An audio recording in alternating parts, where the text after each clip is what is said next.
Author Jackie Phamotse is back again, and this time she actually brought her own snake. Well, she's wearing a snake top. But nonetheless, here on Red Live, we definitely do love Jackie Phamotse and the insight that she is bringing us. She has seriously opened my eyes about a lot of things: cults, churches, how to use black magic to enrich your lives, things of that nature. Now, this time around, she did a live interview with Jay Israel, and they were talking about cults in Zimbabwe. So this is also going to be one of those long videos, so get your coffee out, get your popcorn ready, and once you have done that, please do me a huge favor. If you are enjoying the content here on Red Live, do give this video a huge thumbs up. It really does help a lot. And also, if you haven't subscribed to the channel, do hit that red subscribe button, hit the bell notification to be notified of future uploads. With that said, hello and welcome to Red Live.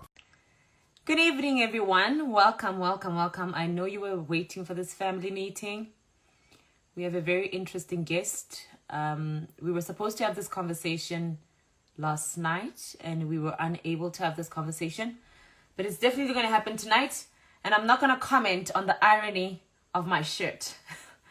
We are well aware that I'm wearing a snake shirt, and this is a pure coincidence. So please don't comment. Let it be, okay? Thank you so much for joining. I'm going to wait for our guest. Oh, I feel like sneezing.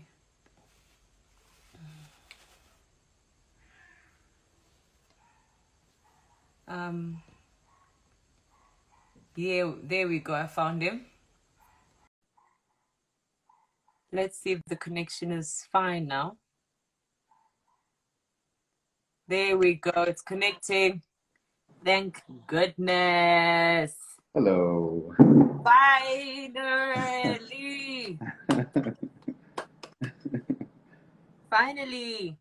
Finally. Thank you so much for joining us. I really appreciate your time. Thank you, Jackie. Thank you so much for having me.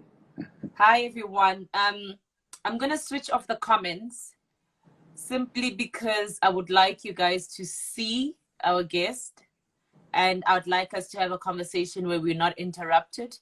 Then towards the end of the conversation, for about 10-15 minutes, I'll open the comment section so that we answer all your comments as truthful as we can. Oh, my dog. Yeah, so I'm going to switch off the comments for now so that we are able to have this conversation. So just to give you an introduction, the reason why I have these conversations and the reason why I'm so stern on having them is purely to give light and insight to what's happening around the world, especially in the churches space and in the cult space. I've done numerous research with different people about the same topic. I've written about it.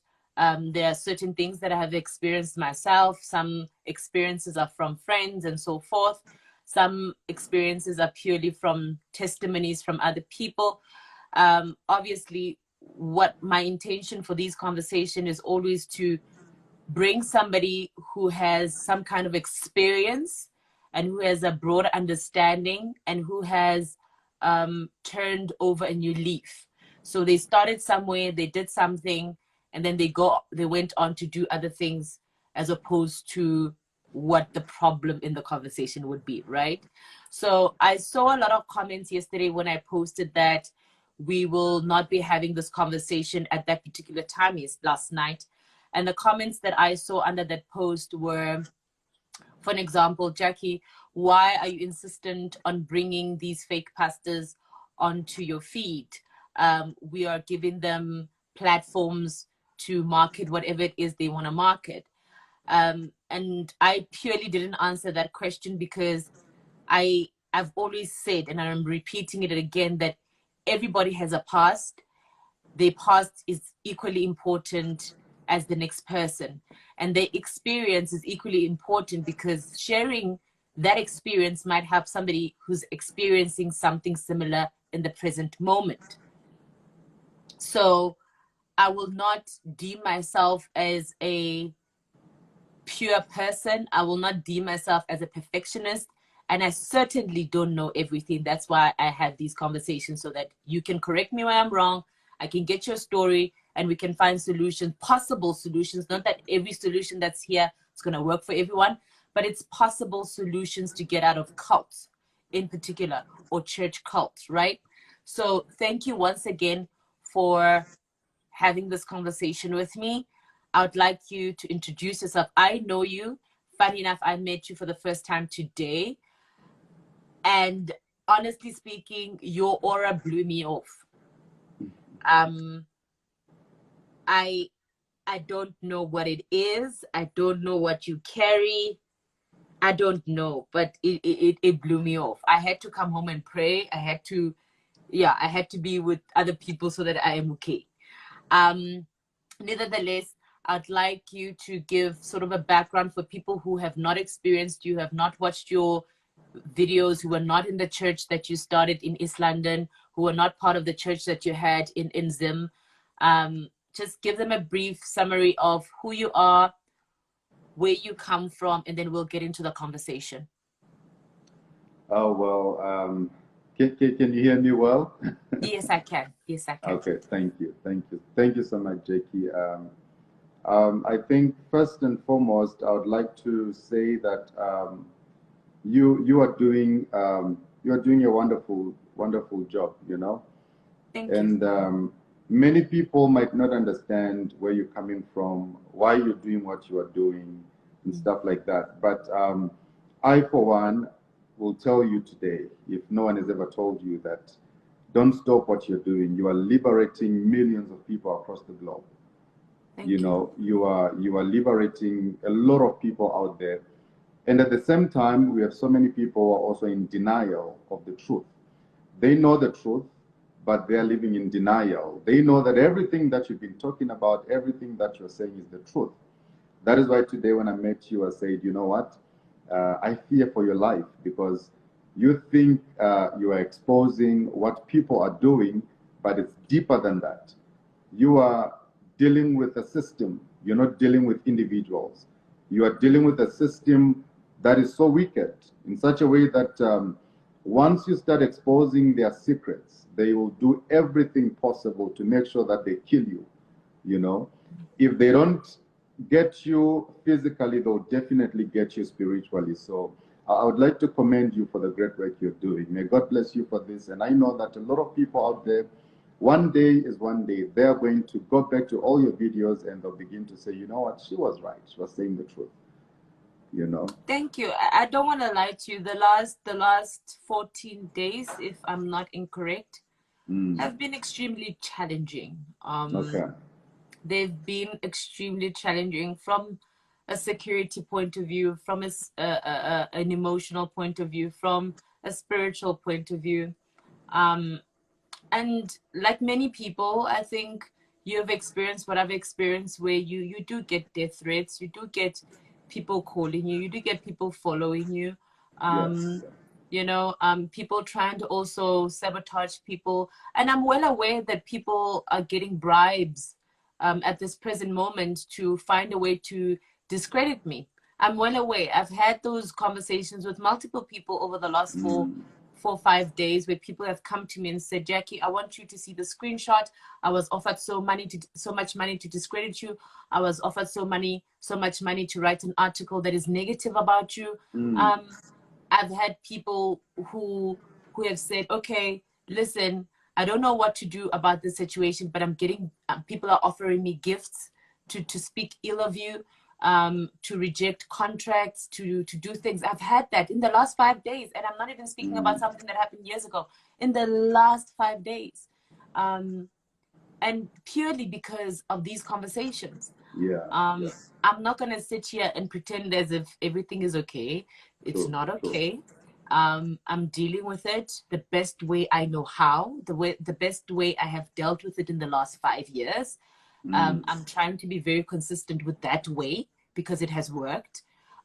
So thank you for acknowledging that, because a lot of people think that I start these lives just to rattle the country or divide the country or bring some kind of confusion to Black culture or black tradition, and they're thinking that I'm driving some kind of propaganda to divide people, to confuse people. So that was never my intention. My intention was purely to show you the other side, that they're truly hiding, and they don't want people to know, because that's what they feed themselves with, you know. They use people to feed their spiritual demons.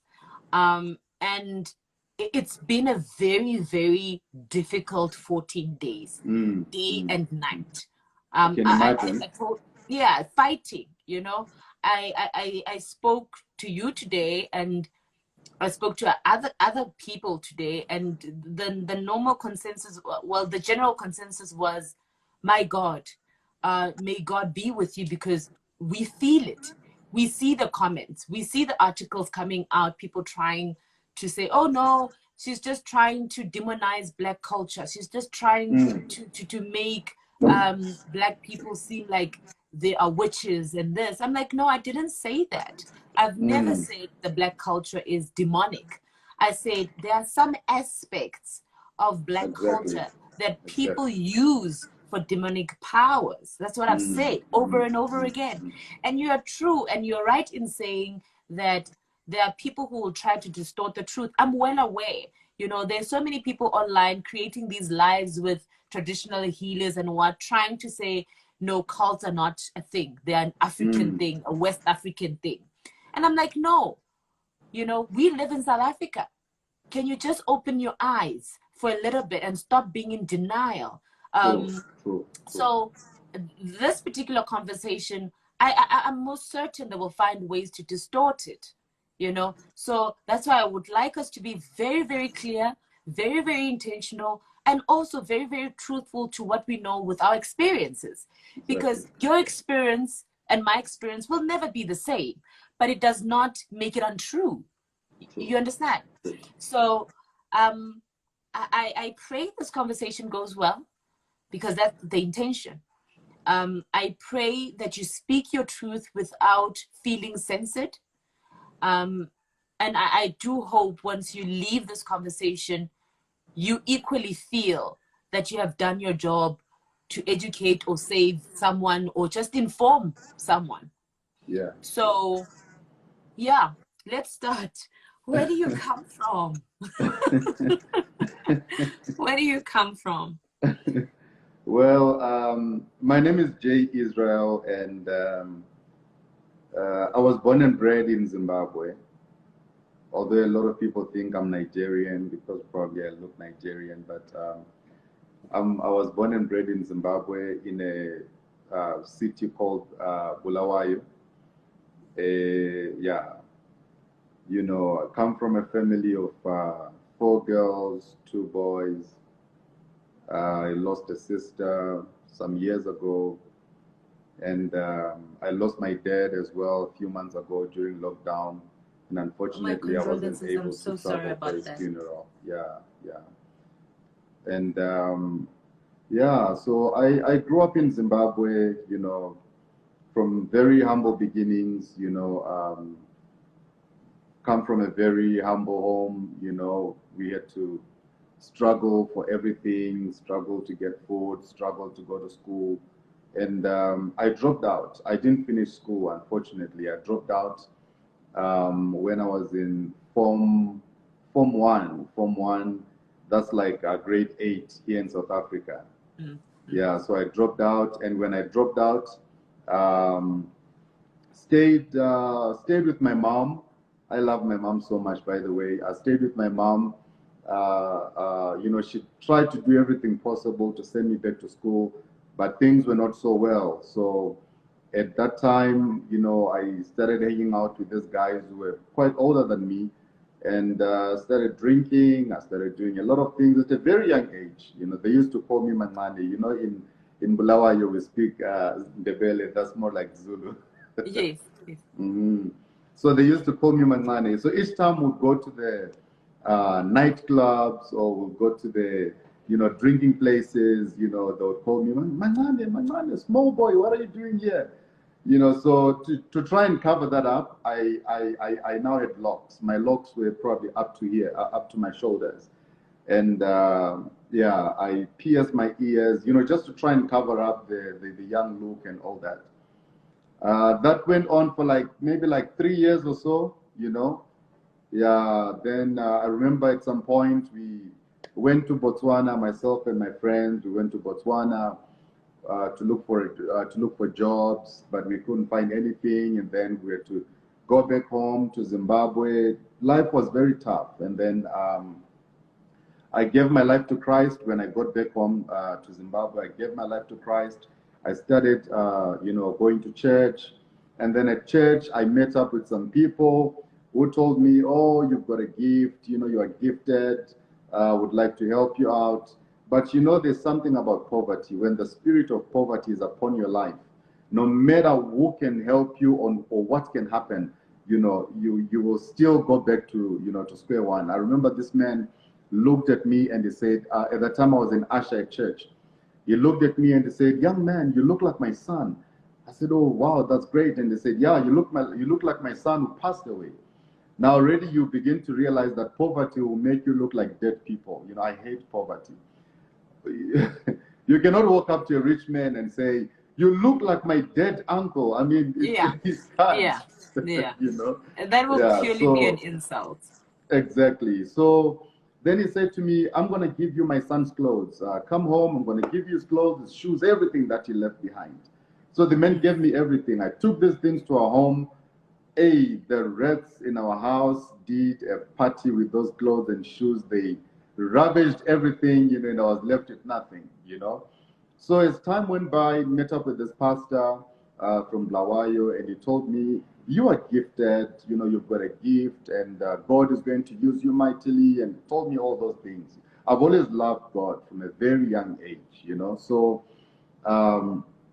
the pastor said to me, you know, come stay with me. I started staying together with this pastor back home in Zimbabwe. Started staying together with this pastor at his house. We stayed together for a very long time. I became his personal assistant, and then I joined the praise and worship as well, because at times when I'm happy, I try to sing just a bit, you know. So he said, join the praise and worship team. I became the praise and worship leader. I became an assistant pastor. And then afterwards, he actually ordained me to be a pastor in his church. Then as time went by, I'm just trying to fast forward everything just for the sake of time, so that I can get to the, you know, to the gist of the whole story. You know, so then there came a pastor from Ghana.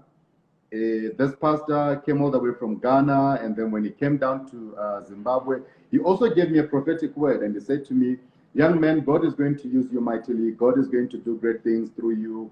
A lot of people will be saved through you. You know, he said a lot of things, and then I said, oh, thank you. So I started moving together with this pastor. And then at the age of 18, I moved from Blawayo to Harare, Harare being the capital city of Zimbabwe. So when I moved to the capital city of Zimbabwe, I started a church at the age of 18. And then I met up with this family. I'm sure they're probably watching right now. I met up with this family. They're like my foster family, you know. They took care of me when I got to Harare. They gave me a home to stay. Then they say to me, you are gifted, and we don't want you to take any money from anybody. We don't want you to collect any cent from anyone. The only thing that we want you to do, preach the word, teach people the truth, tell people the truth, and then we just take it from there, you know. So as time went by, I remember I was doing that. They bought me a car, they bought me everything. I mean, for an 18-year-old young man who's coming from humble beginnings, I could see my life changing, and so many people were shocked. They're like, oh, is that Jay? How did this all happen, you know? For the sake of time, but the full story is available on my YouTube channel, on Facebook, everywhere. I've been talking about this for quite some time now. So at the age of 19, there's a gentleman from Ghana who contacted me via Facebook, and he said to me, I see that you're leading a church in Zimbabwe. I can help you. I can help you, you know, grow your church. You can have the biggest church in Zimbabwe. You can be like the big pastors in Zimbabwe. You know, you can also prophesy. You can meet people, tell them whatever they want to hear. You can tell them their names, tell them their phone numbers, tell them their problems. You can tell them everything that they're going through. You can tell them a whole lot of things as soon as you meet up with them without you even knowing these people. I got intrigued. You know, I got intrigued. I was like, man, that's interesting. You know what? Come down to Zimbabwe. So I invited him. He came down to Harare. Then I hosted him for a few days. Then after those days, I told people at church, and I said that I'm going to be traveling to Ghana. I'm going to preach. So now I had already spoken to this guy, and he had told me the places that we were going to go. He told me, I'm going to take you to Benin. Benin is just next to Nigeria, next to Togo. He said, I'm going to take you to Benin. When we get to Benin, they're going to do everything for you. They're going to do a spiritual exercise for you so that you can have power, you can have authority, whatever you will say with your tongue. If you tell anyone to do anything, they'll do it without even questioning you. You're going to have a big church. You'll begin to tell people their names and all those things. So I was very excited. You know, I was very excited because I could see all these big pastors on TV. I mean, I used to see all these big pastors on TV performing miracles, you know, telling people their names, their date of birth, phone numbers, and all those things. So, I mean, for a young man who was trying to, you know, to serve God and to do all the, when you begin to hear such things, you know, you get so excited. Yeah, you get mesmerized. Myself, yeah. Sorry? You get mesmerized. Exactly. You sort of desire to be on that level. Exactly. So I started seeing myself as a very big man, you know, upon coming back from that place. But okay. So we took a flight. We took a flight from Harare. We landed in Kenya. I think it's in Nairobi. We landed in Nairobi. Yeah, we landed in Nairobi. Then we slept over in Nairobi. Then the following morning we flew to Accra, Ghana. From Accra, Ghana, we took a taxi that took us to Aflau border post. Aflau border post is the border that is between Togo and Ghana. So we slept over at Aflau border post. Then the following morning, we took another taxi again, went across Togo, and then we crossed into Benin. Togo is just a small city, so it didn't take us so many hours to cross from Togo into Benin. When we got into Benin, we took a long drive actually in Benin from the border post. We went straight to this village. You know, I can't remember the name of the place. I can't remember exactly the location where we went to because it was deep down in the villages. How many hours do you think it took you from the border post to that village? Most probably 4 or 5 hours, maybe five or 6 hours, somewhere there. It was a very long drive. Yeah, it was a very long drive. So what we did, we got to this village. Then upon arrival, there was, you know, there was so many kids around this place. There was too many children playing around. So I said, hey, what's going on here? I asked my friend, I said, what's going on here? And then my friend said to me, the guy who took me there, he said to me, oh, no, Akumbe. He used to call me Akumbe. Akumbe is, Akumbe was our code name for the cult. That's how we used to call each other, you know, whenever we would, you know, talk to each other, like, hey, Akumbe, you know. West African people understand. So when we got to this place, there were so many kids around, you know, there were so many children playing around. So I asked him, I said, what are these kids doing here? And then he said to me, you see, all these kids that you see here, there are people who travel from Nigeria, from Ghana, from South Africa, from Zimbabwe, from Zambia, from Malawi, to come and do money rituals here. So what happens is that upon their arrival here, if their ritual requires blood, if they're supposed to do a blood sacrifice, all these children that you see here, those are the kids that they use for blood sacrifice. Now, okay, hold on. My God. Hold on. You are traveling to the small village. The kids are in the streets, like outside. Is that what you're saying? You see, like the village is like deep inside, like it's so secluded in an area where you won't even see people walking past or cars driving by. So Around the house, like around the house, there was like so many around the huts. house you were going to. Yes, yes. Okay, Yes. okay. There was just too many kids loitering around. So, and then I said, so where do they come from? And then he said to me, now all those cases that you hear of children being trafficked in different countries, or maybe children being trafficked, children being stolen in cities and whatnot, all those kids who just go missing, you know, they bring them to this place so that they can be used for sacrifice. Because in most cases, there are people who want to go for money rituals, but they do not have any children and they are not married. So what they do now, they get to that village and they pay for these kids, and they are given, you just buy one, and then they slaughter, they slit the throat, and then smear, then they use the blood for the rituals that they're supposed to use, you know? Okay, clarity, right? This is probably a question that a lot of people in the comments will probably ask at some point, right? So you are there to do a ritual, right? And you are able to choose a child. Is there a specific age group that the children that were in, or is it just all kinds of kids from all walks of lives? There's no a specific age group. And then second question would be, when you do this ritual, does it matter if it's a male or female, or a black child or Indian child or Muslim child? Do those things matter when you choose a child for that kind of ritual? You see, when you get to those places, there's always a temple priest, like the Baba of that place, you know, that's what they call him, or Babalawu or something, you know. There's always a man in charge of the shrine. So he is the one who determines whether you're going to go for a female sacrifice or you're going to go for a male sacrifice. It's going to get so deep in such a way that I just want to warn a lot of people who are watching right now that, you know, we are living in a world that is so messed up that what I want to say before I even continue is that the physical world that we live in is controlled by the spiritual world.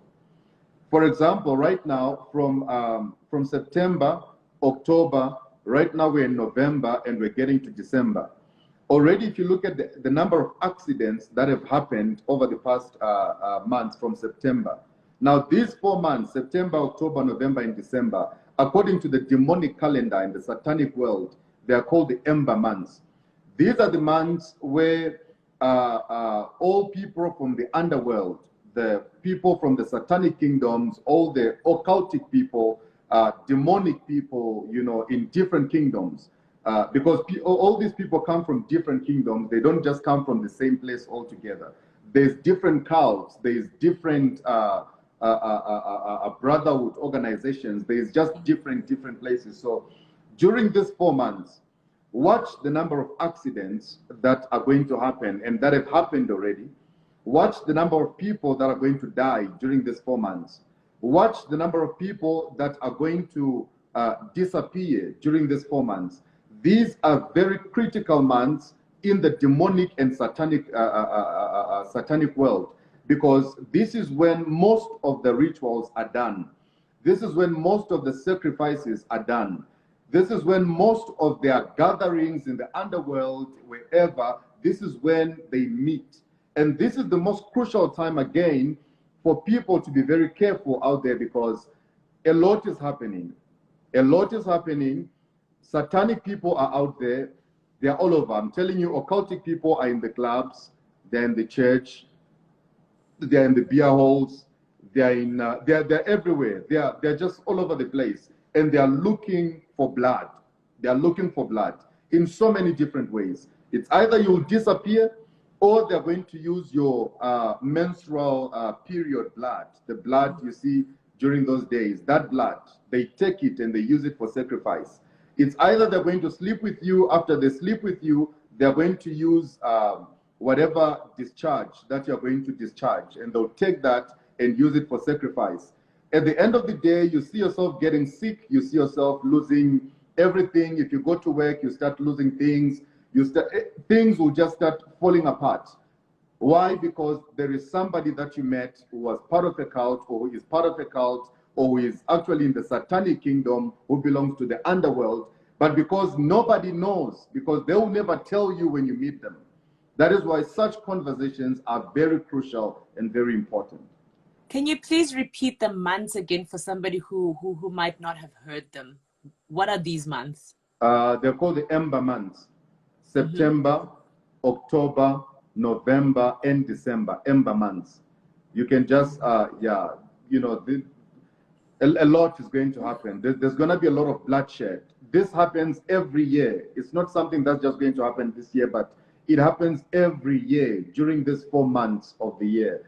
You know, every year there's sacrifices being done, rituals being done in different places, demonic activities happening, you know. Yeah, I just want to quickly interject there, because right now we are on the brink of 16 days of activism, right? Okay. And a lot of women and children disappear around this time. Exactly. A lot of gender-based violence activities or crimes happen rapidly, or you see the increase of reported crimes right now, right? Exactly. For an example, there's this rugby player, this young rugby player who was in a rugby academy, and he was chosen to be a captain of some sort. Okay. I saw today on the news that he has disappeared. It's been about 8 days that he has disappeared. Not that I'm saying he's part of a cult or they took him or anything like that, but I'm saying there's a rapid increase in young people disappearing around this time.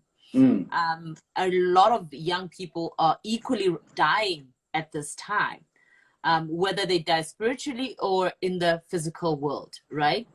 So I just want to also go back to now your journey. So you see these kids in this foreign land, yeah, and this is what you're told, that, okay, there's going to be a point where somebody chooses or buys one of these children for the cult. I mean, these people travel from all over. You traveled from Zim to this place.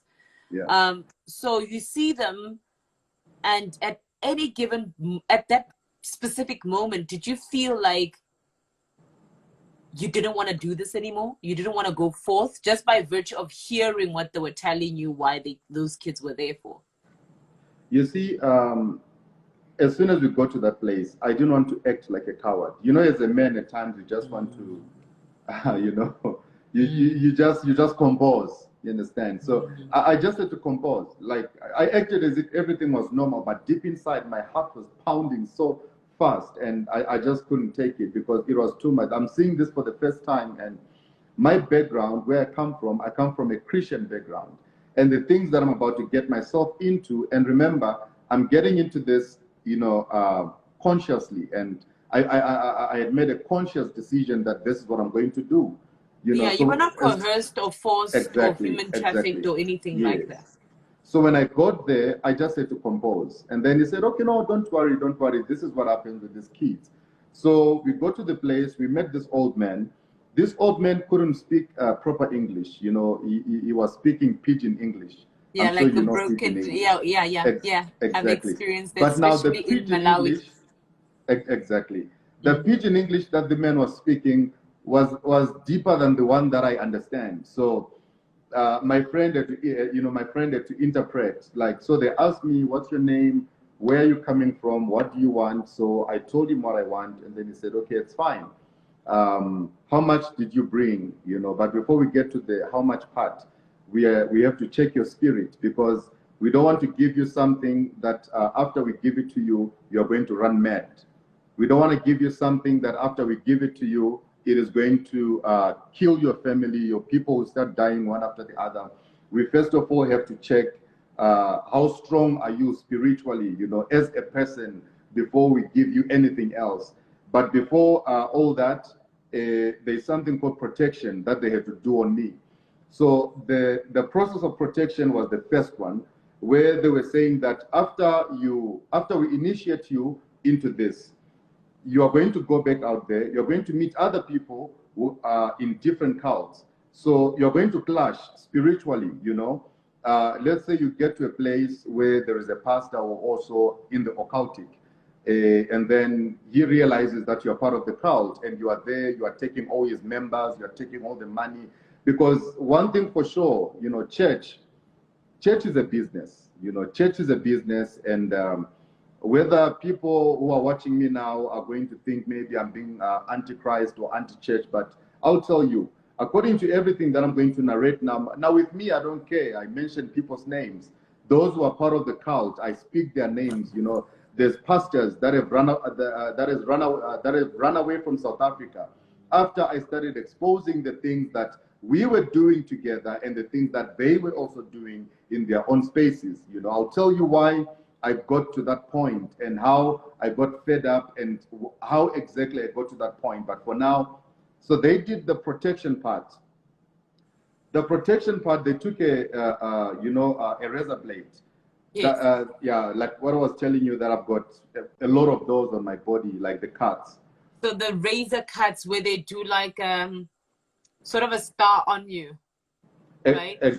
So it's from your head, your middle section, your arms, the back of your head, and your lower waist, and behind your legs, right? Exactly. How do you know that? I do my research. I'm not just sitting here and thinking that I know everything. I really go in and do my research. Yeah, exactly. So that's what they did. They put the, they cut me here on my back, on my arms, on my legs, on my tummy as well. Yeah. And then afterwards, there's this black substance that they use to rub onto my body. It's like charcoal, right? It's exactly. It's like charcoal. It's like charcoal. They used it to rub onto my body. Then they said, for now, we are done. You can go to sleep.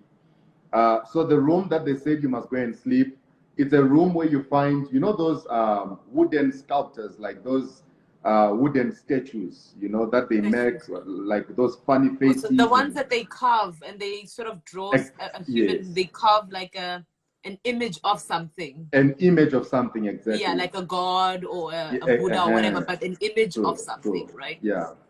So there were so many of those images in that room, and then they said that's where you're going to sleep.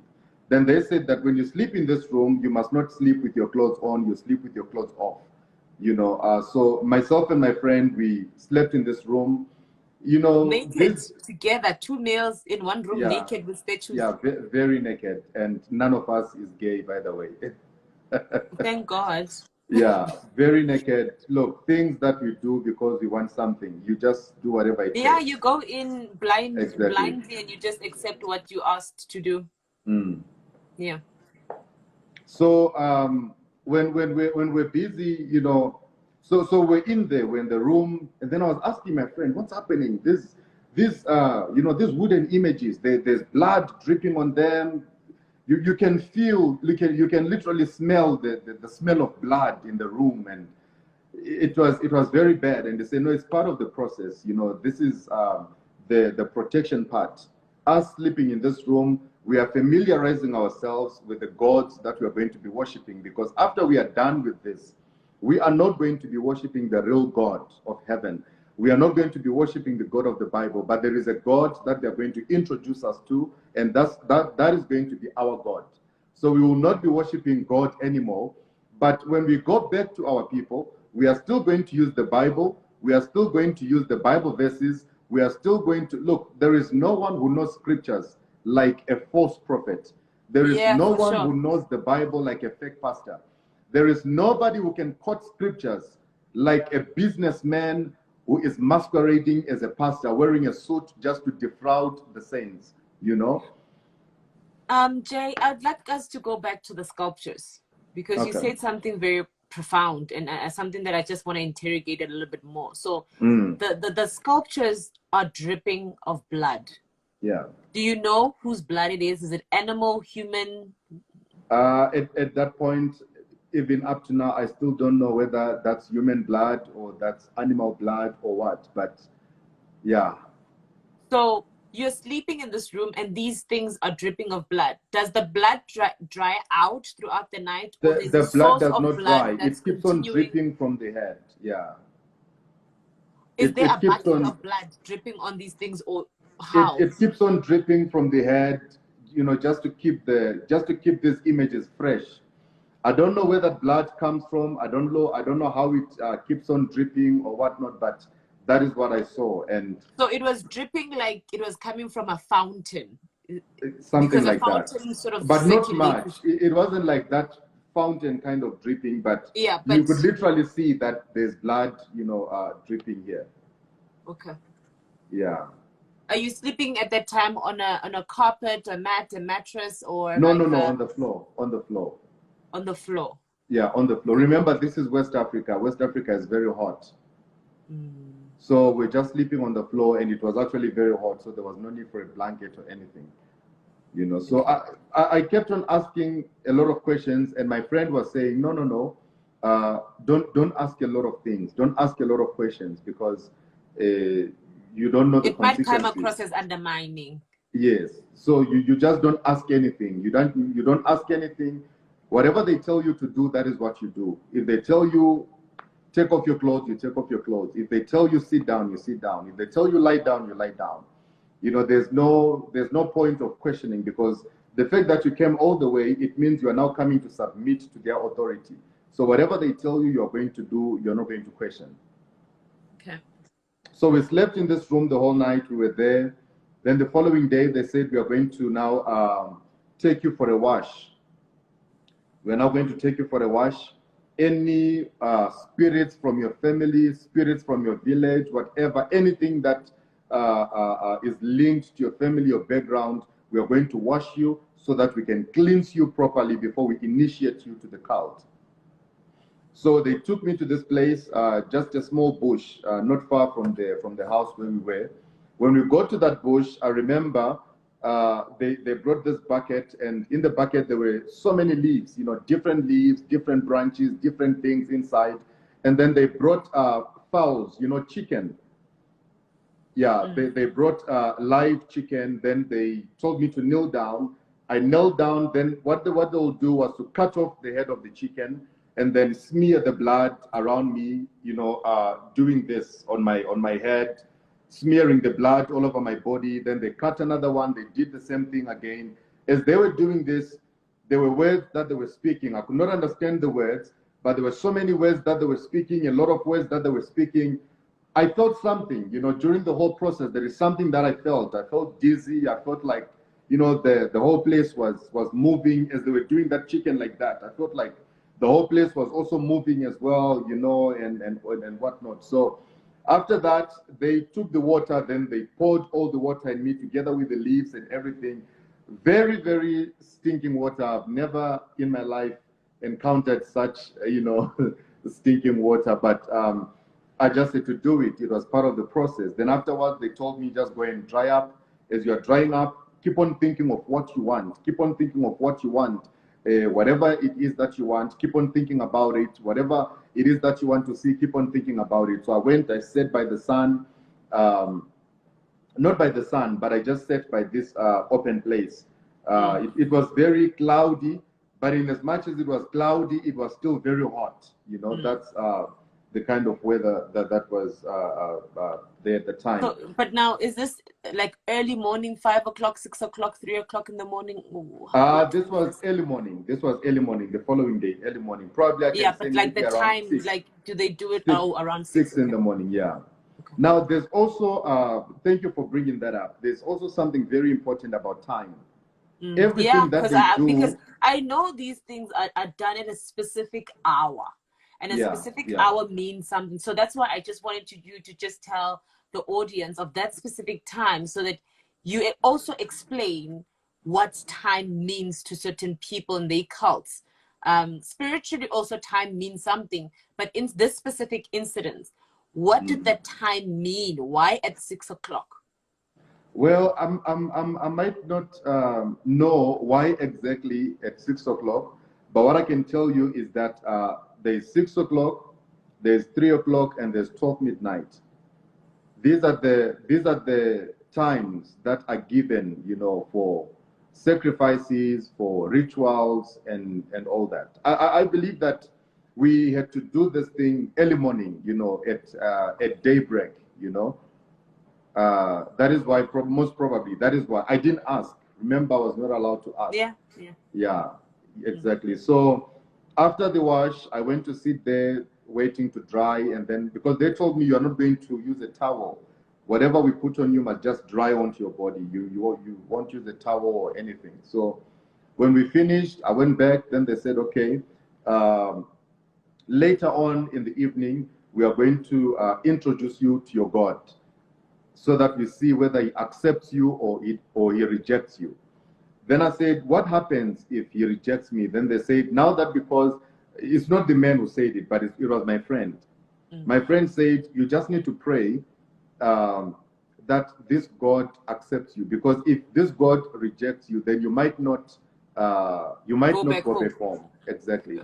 If he rejects you, you might not go back home. But if he accepts you, then you know that you are now part of the family. So I said, so what happens if I don't go back home?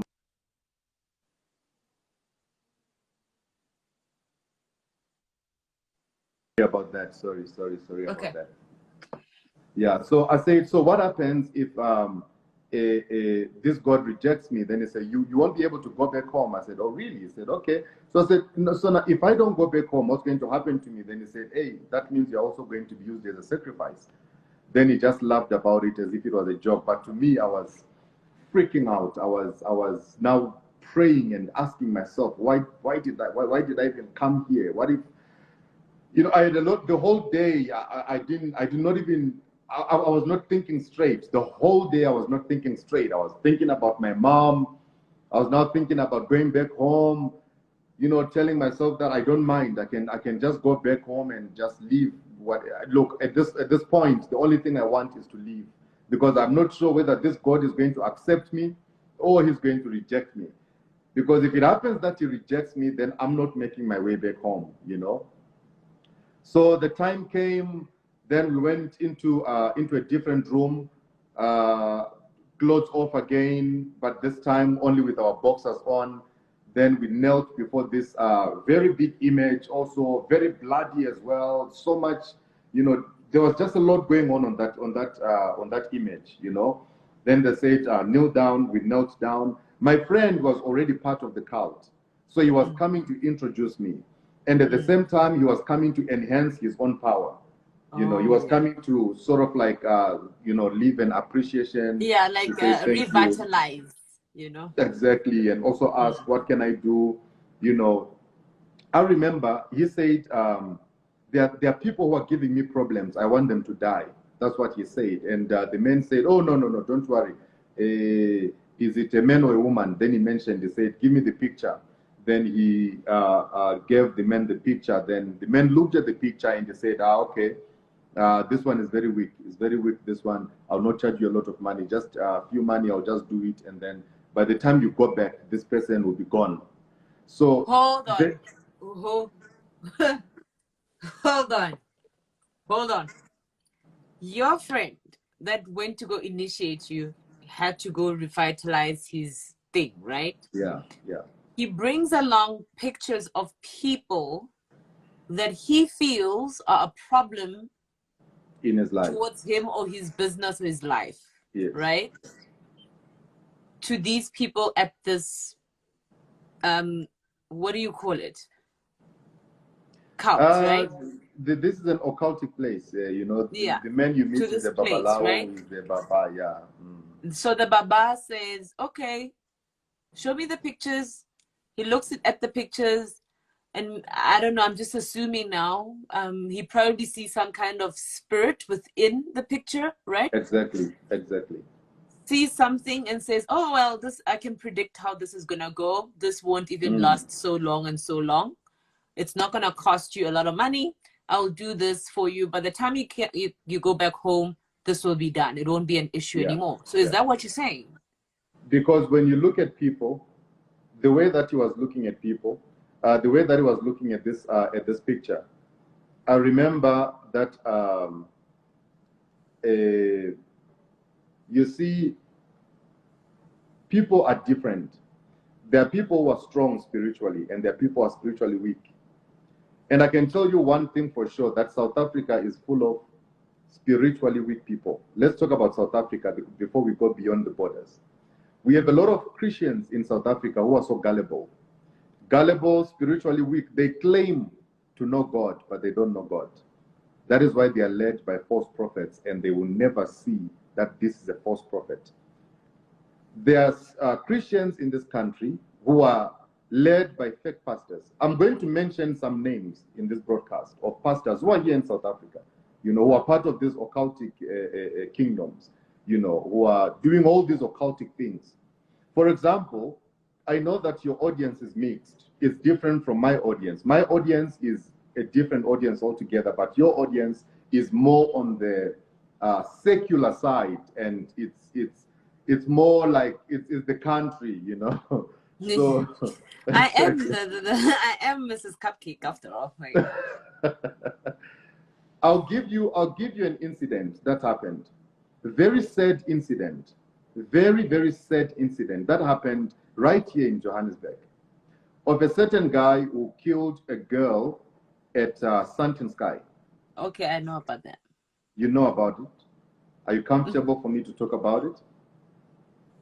I mean, you're the one who is delivering the message. I'm not mentioning names. It's okay.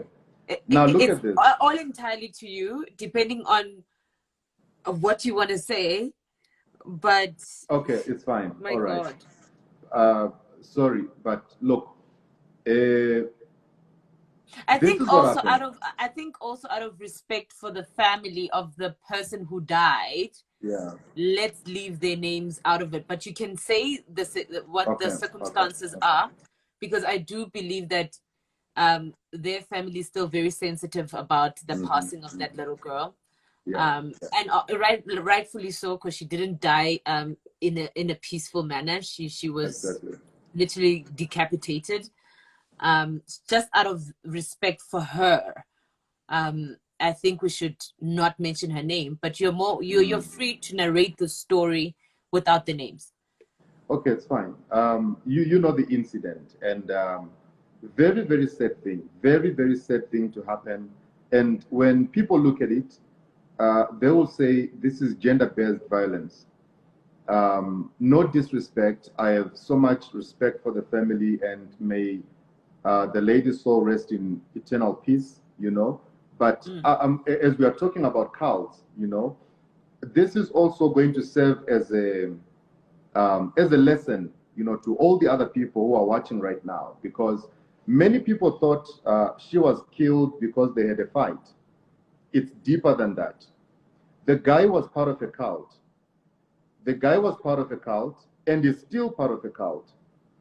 When this guy was arrested after he did what he had done, I'm not even feeling, fine continuing to talk about it, but it's fine.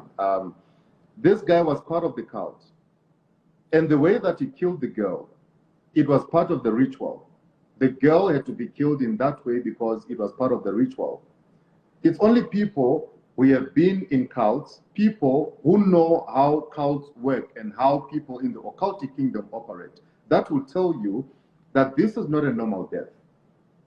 There are certain parts and certain things that had been taken out of the girl's body, and they were supposed to be used for rituals, or rather they were used for rituals.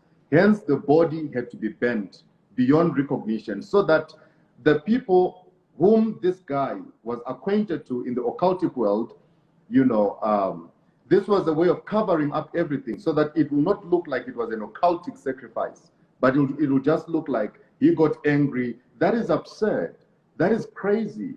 There is no one in his normal state of mind who can do such a thing like that. There is no one who is in his normal state of mind who can do such a nasty thing like that. There is nobody. It was a sacrifice and it was a ritual that was done, In Nigeria, as we speak right now, in Nigeria, there is a unit in the police department that deals with occultic people. They arrest occultic members. They arrest brotherhood occults. They go after Vikings, whatever names of the occults that are in Nigeria, because they know that most of the mysterious killings that take place in Nigeria will be answered by the arrest of those people. You just find a woman burnt alive or a woman is banned beyond recognition, or you find that a girl was raped and then after rape she was, killed and then buried somewhere. These are occultic, these are occultic practices. They are deeper than what people see and what people hear with their, natural eye. Unfortunately, here in South Africa, when you begin to spread awareness the way that you are doing, people will attack you, people will fight you. But you are bringing so much awareness in such a way that people are not aware that most of this is beyond gender-based violence. There is GBV, but there is something that goes beyond just GBV. It is sacrifice, it is rituals, it is a lot of things that are happening. That is, you must be very careful who you date. Who you date matters, especially all the girls who love going after men with money. I'm not saying anything about money. Money is good. Money is good. Everybody loves money. And not everyone who has money made his money through rituals and killings. There are hardworking people out there. But I'll assure you right now that you cannot be in a relationship with a man who spends the whole day sleeping at home and you don't know what he does for a living, but each and every night when you go out to the nightclubs, he spends more than 100,000 rands. Yet the whole week he's sleeping at home, not doing anything, and there's something suspicious. You need to start asking questions. What do you do? Where do you do it? How do you do it? Where is your family? Where do you come from? Other than enjoying the money, there are so many important questions that are supposed to be asked in the process. Can I ask you a personal question? Yes, please. Now that you have said that, right? You were a young person at the time. You had just been initiated in the cult. Yeah. And now the girls that you were sleeping with, what would happen to them? Because you were initiated, you went into the blood, you were doing this, you were washing naked, you were sleeping naked, you were doing all these kind of things. The girls that you slept with, what happened to them? The girls that I slept with. And how did you choose them? I'll be very honest with you. Yes, please. I'll be very honest and very, very honest with you right now. Yes. This is a very uncomfortable question, but I'm going to answer it. Please. Yes. After I left Benin, or rather, let me first of all finish the process. Yeah. I think and you everything. should. But I won't forget my question because Exactly. it's important. Then we come back, and then I'll definitely tell you.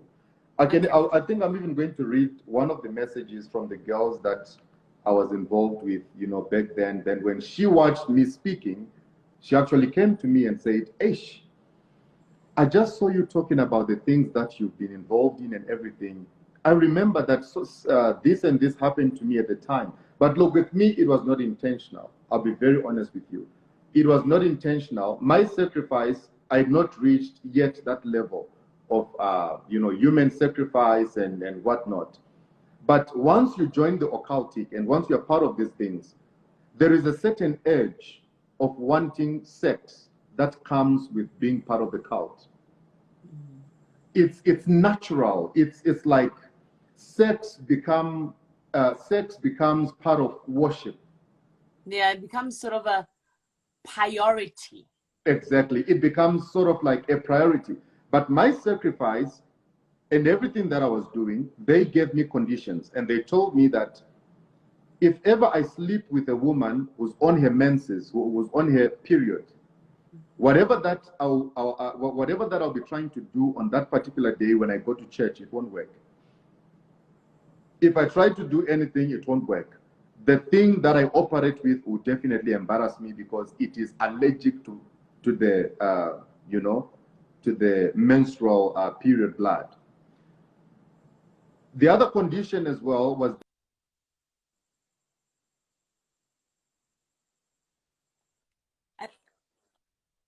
happening. I think I didn't block my calls, so I see people are trying to call Can me. you put your phone in do not disturb mode? Okay, I'll do that. Okay. Anyway, whoever's trying to call me, please don't call me. probably some of the girls that I met back Yeah, then, who are and they're watching now the wondering, live. hi, I can see you are live. Tell me, what did you do to me? No, I never did anything. I'm sorry. Okay. So what was I saying, by the way? So the first condition was not sleeping with a girl on her period, and you were gonna go Yes. to the second condition. Yeah. So that was the first condition. The second condition was that what was the condition again? It was sex related. It was I'll Related. remember and then I'll tell you. So we were in that room. I'm now about to be introduced to this God. They told me to kneel down. After I knelt down, I remember there are some words that they started speaking. You know, in the Christendom, they call these words tongues. But in the occultic kingdom, they call them incantations. They call them enchantments, where they are words that provoke things in the spiritual world. So they were speaking all these things, you know, speaking all these words and speaking all these words, and they told me, kneel down. They were speaking and speaking and speaking and speaking and speaking. Then they told me, you respond in this way. Afterwards, you bow your head on the floor, let your forehead touch the ground, and then you come up again. They speak again, they speak, then let your forehead touch the ground. They speak again, you know, again and again, again and again. And then afterwards, they told me, lay on the ground right in front of the idol. You know, then they brought there's this liquid that they brought. They started sprinkling this liquid on me, you know, saying a lot of things. And then afterwards, they told me, you can now stand up, face the God.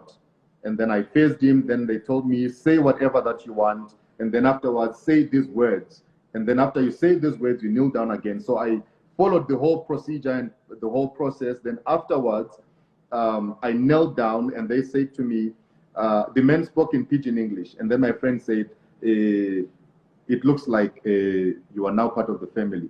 Then I was very happy because the whole time I was freaking out, thinking that maybe I'll be rejected. Then he said to me, it looks like you're now part of the family.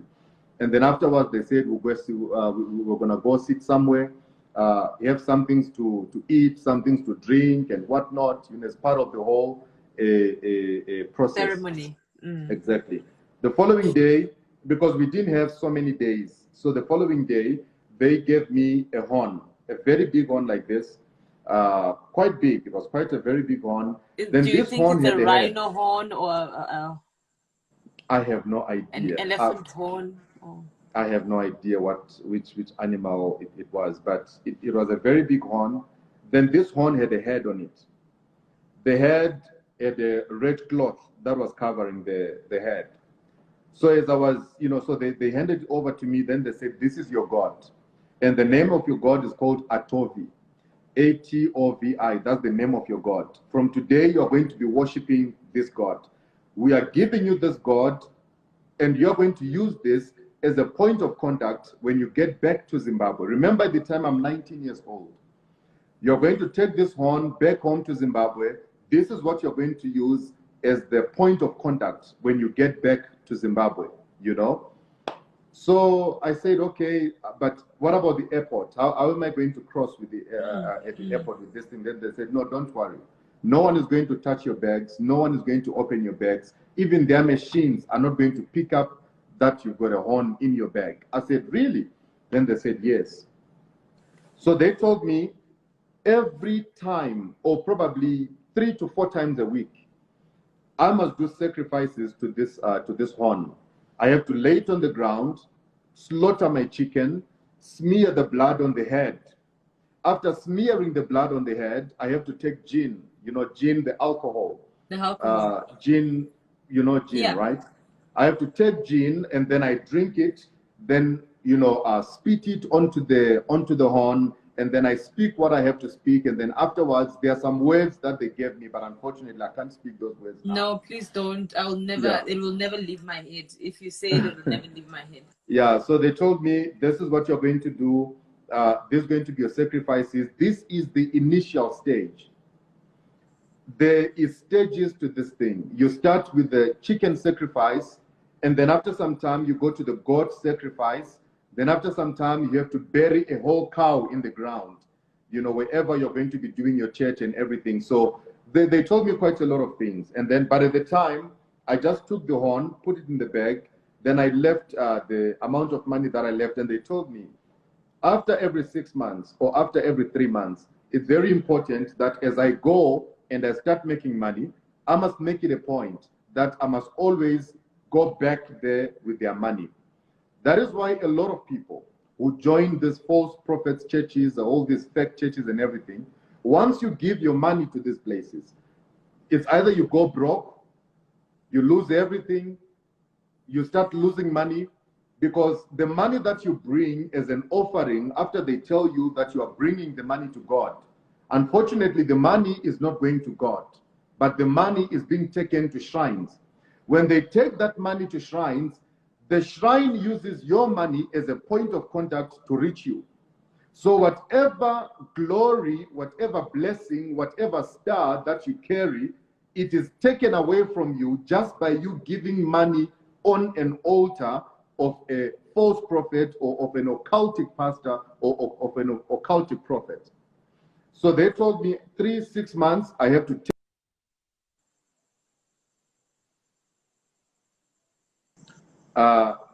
Sorry again. 6 months I have to take money back to them. After some time I have to take money again back to them. The more money I make, the more money I take back. The more money I make, the more money I take back. The more money I make, the more money I take back. That was because, for an example, if people in your congregation are growing, right, in terms of numbers, yeah, and roughly you make $1 million, right, which is fairly possible, yeah, right? Not fairly possible, highly possible. Highly, right? Yes. Was there a specific percentage they told you to bring, or you just brought money that you thought was equivalent to what they were giving you?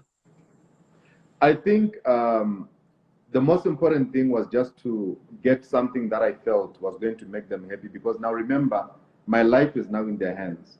There were times when they wanted to communicate with me, and I knew that they'll come through dreams.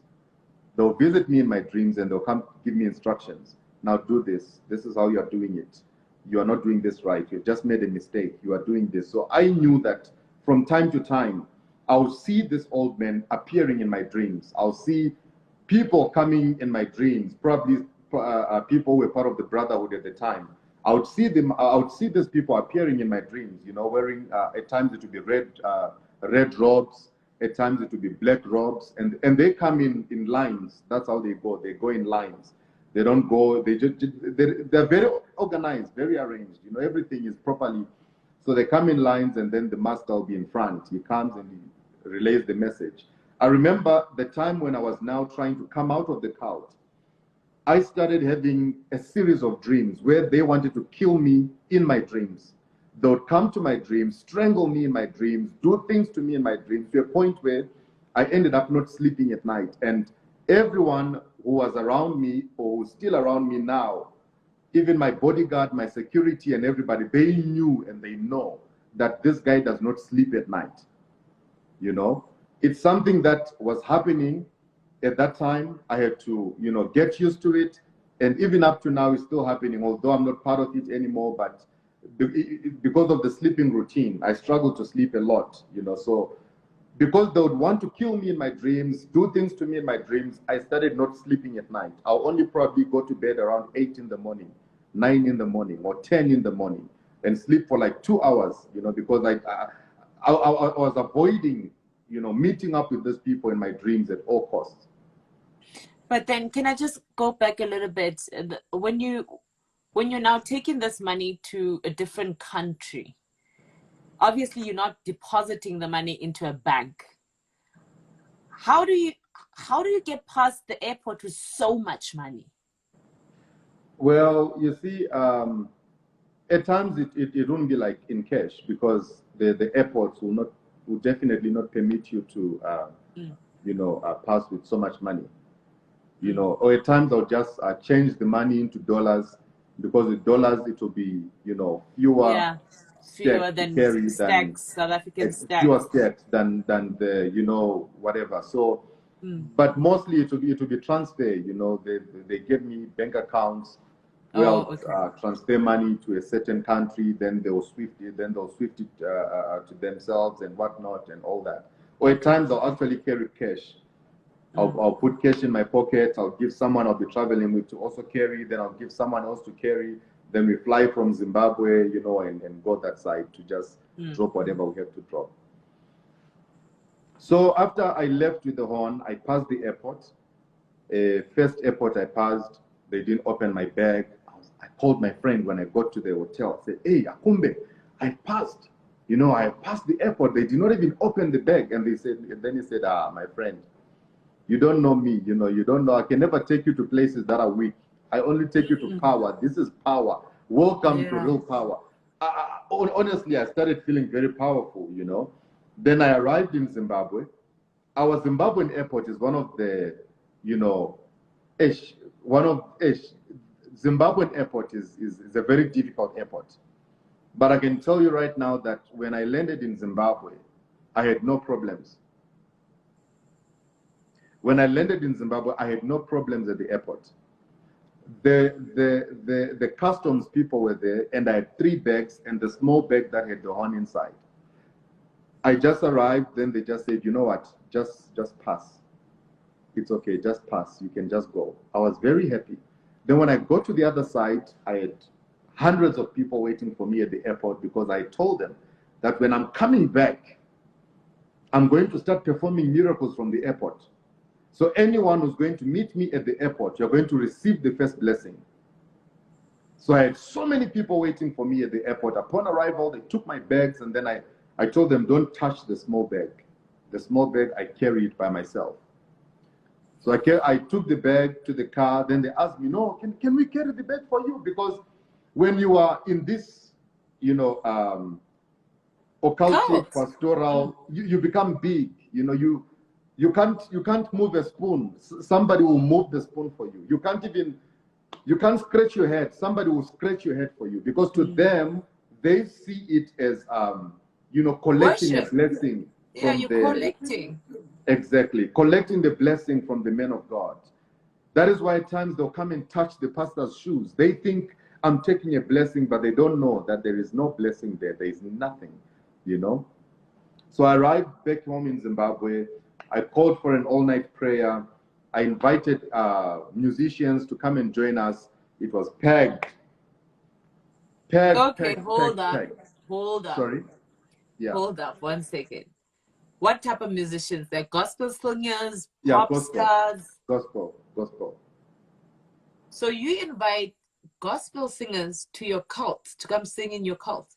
I invited gospel musicians to come. They came. Because remember, what they want is money. So you give them what they want, then they give you what you want. It's transactional. Wow. Sure. Please continue. Wow.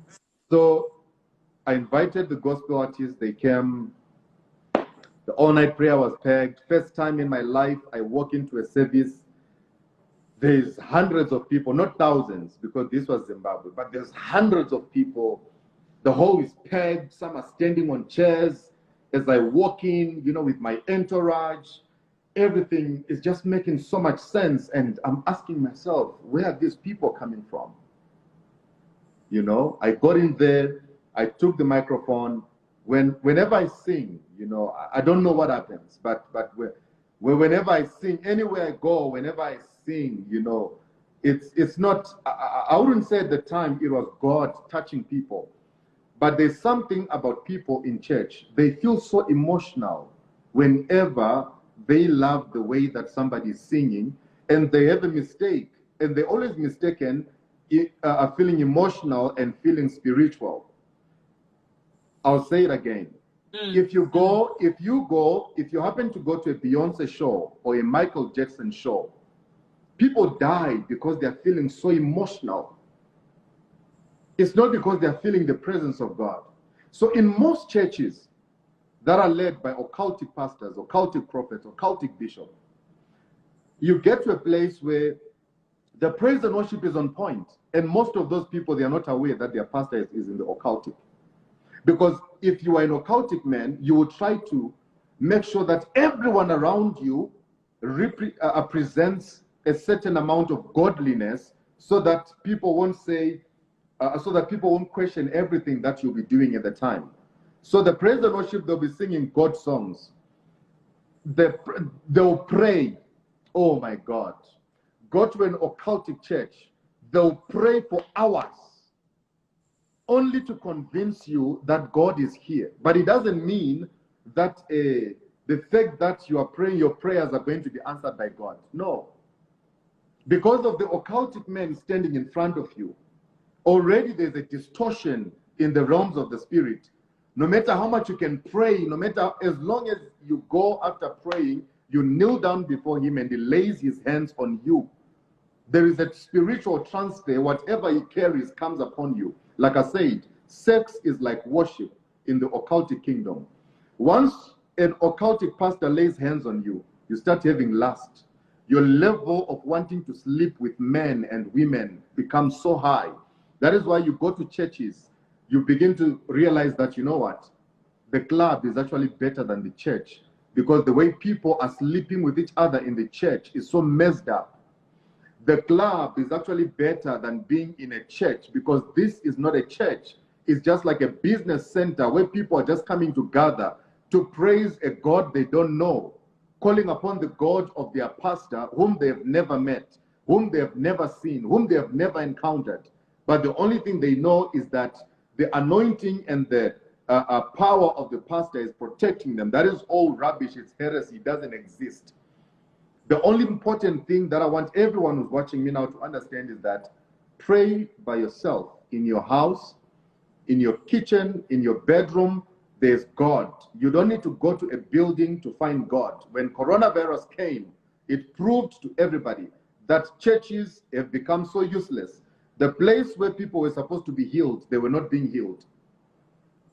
So after the service, after the first service that we did, it was so packed. I held the microphone. I just blew air into the microphone, and people started falling off. Like everywhere, people were just falling. It would be just a matter of going to touch somebody and then the person falls off. I just go and touch somebody, the person falls off. Some will say, I'm seeing a face of a lion. As I'm looking at you, I'm seeing a face of a lion.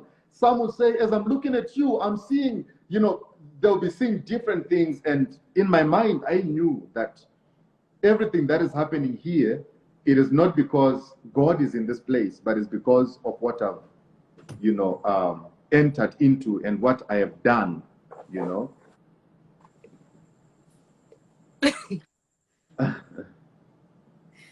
So,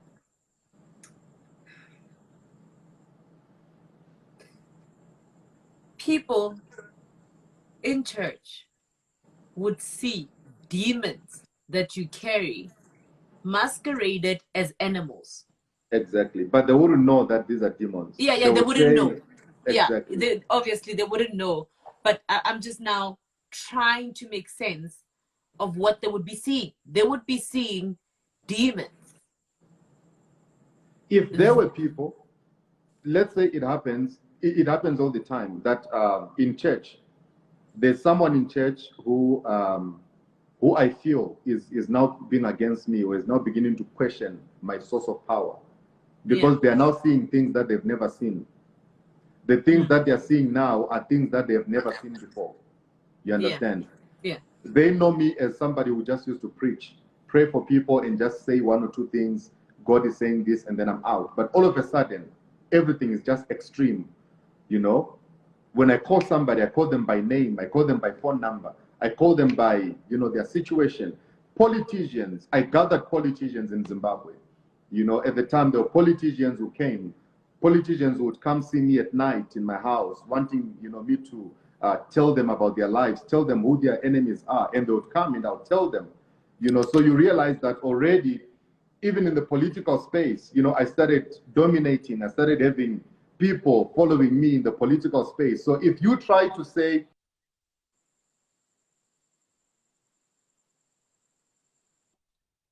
if you try to say at any point that, oh no, J Israel is like this, or we want to do this against J Israel, I'll not only come after you,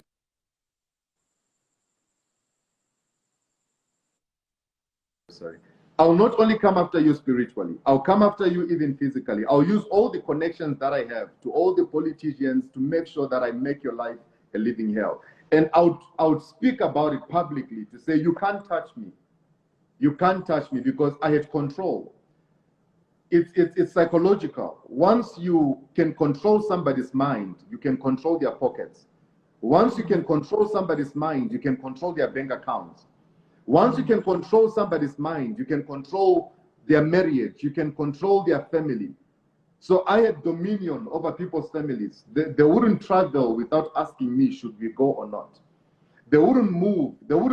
People wouldn't get married without asking me, is this the right woman for me or not?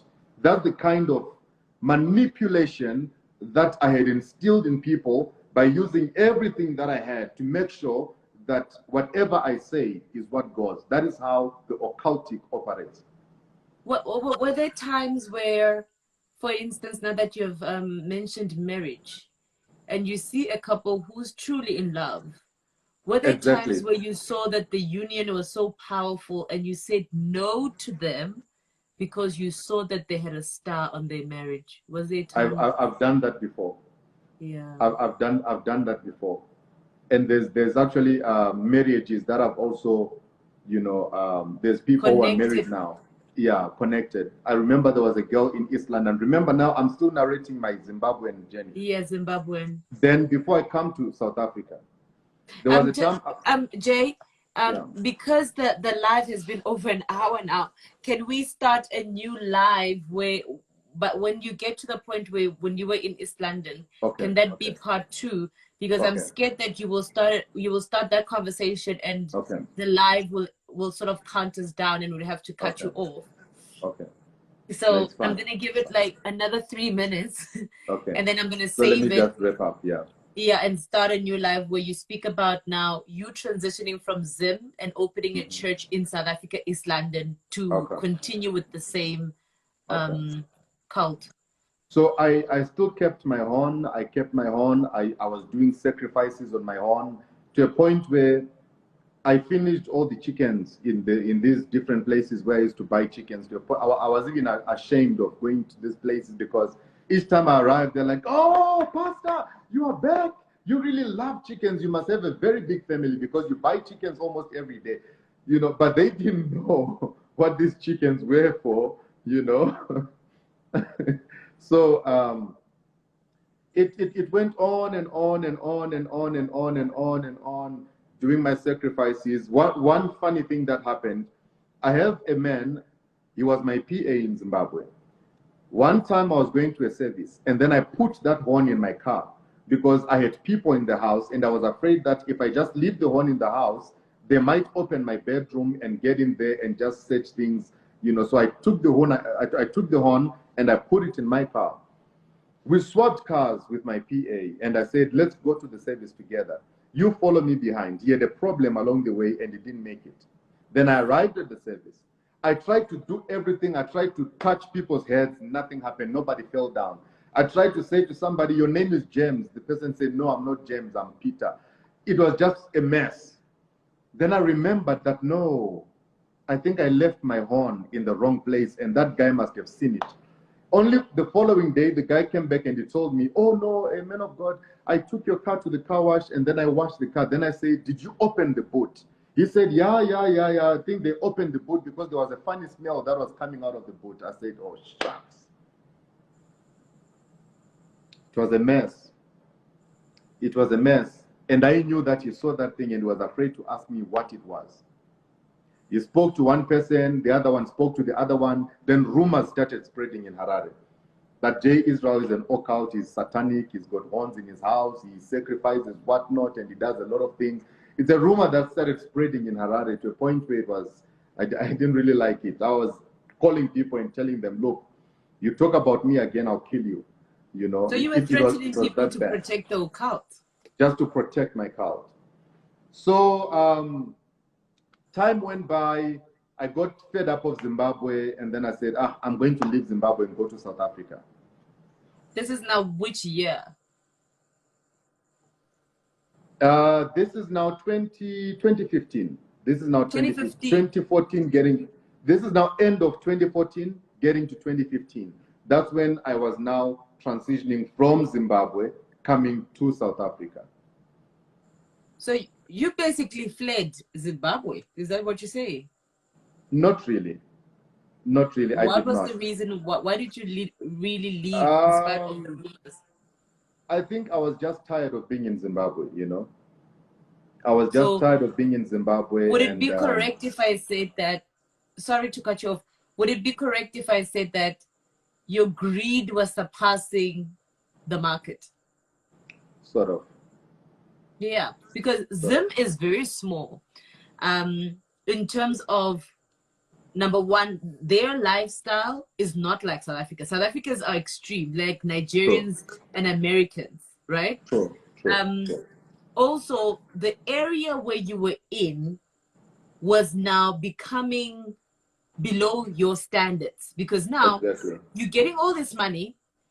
You have these people, the church is not growing physically in terms of structure. You have people who are standing on chairs, standing outside, standing by the windows, and you understand it's becoming too small for your greed. Is that correct, right? So the next big thing is to go to the next big city and start over using the same power, but carrying over what you know. Exactly. I think it's more like it. It's more like it. No, it's not more like it. It's greed. Yeah. It's greed. Yeah. So I think we can now cut the live so that we get to the part 2 of South Africa. Yeah. So guys, can you please give us 5 minutes? I think everybody would want to go to the bathroom and have a drink. Or... So now when there's oils I've not spoken about. There's oils. There's do as I say oils that I want you to touch on the oils, the things that you actually got, and the dangers of the things that you got, and what it was doing to the community of Zim, and then we'll go into what happened when you got into South Africa, because there's also an issue of dead bodies. There's also an issue of the red cloth that you used. So there's a lot of things that I really want us to touch on before we get to the part of you now moving to South Africa. Just the core of what the cult presented to you and what they gave you, and the dangers of that, and what were the repercussions of you using that on yourself that manifested in other people. Great? Yeah. So do you think a 5-minute break, so let's say it's 20:35 now, and if we come back at 20:45, that will be a good time. So I'm just also giving you a chance just to get back to the people who are calling you so relentlessly. Okay. So that you just let them know to give you a little bit of more time. So guys, thank you so much for watching. We'll be back at 20:45. So give us about 6-7 minutes. I think the next part is extremely crucial and scary at the same time. Thank you so much, guys. We'll be back at 20:45. Okay. And this is where part 1 of this particular interview ended. I will upload the second part of that particular interview. It's also very long. It should be coming shortly on the channel. So definitely do keep subscribed, put some notifications if you want to be notified when the second part of this interview comes in Red Live. And as always, thanks for watching. Don't forget to subscribe to Red Live if you haven't, and binge watch my previous videos.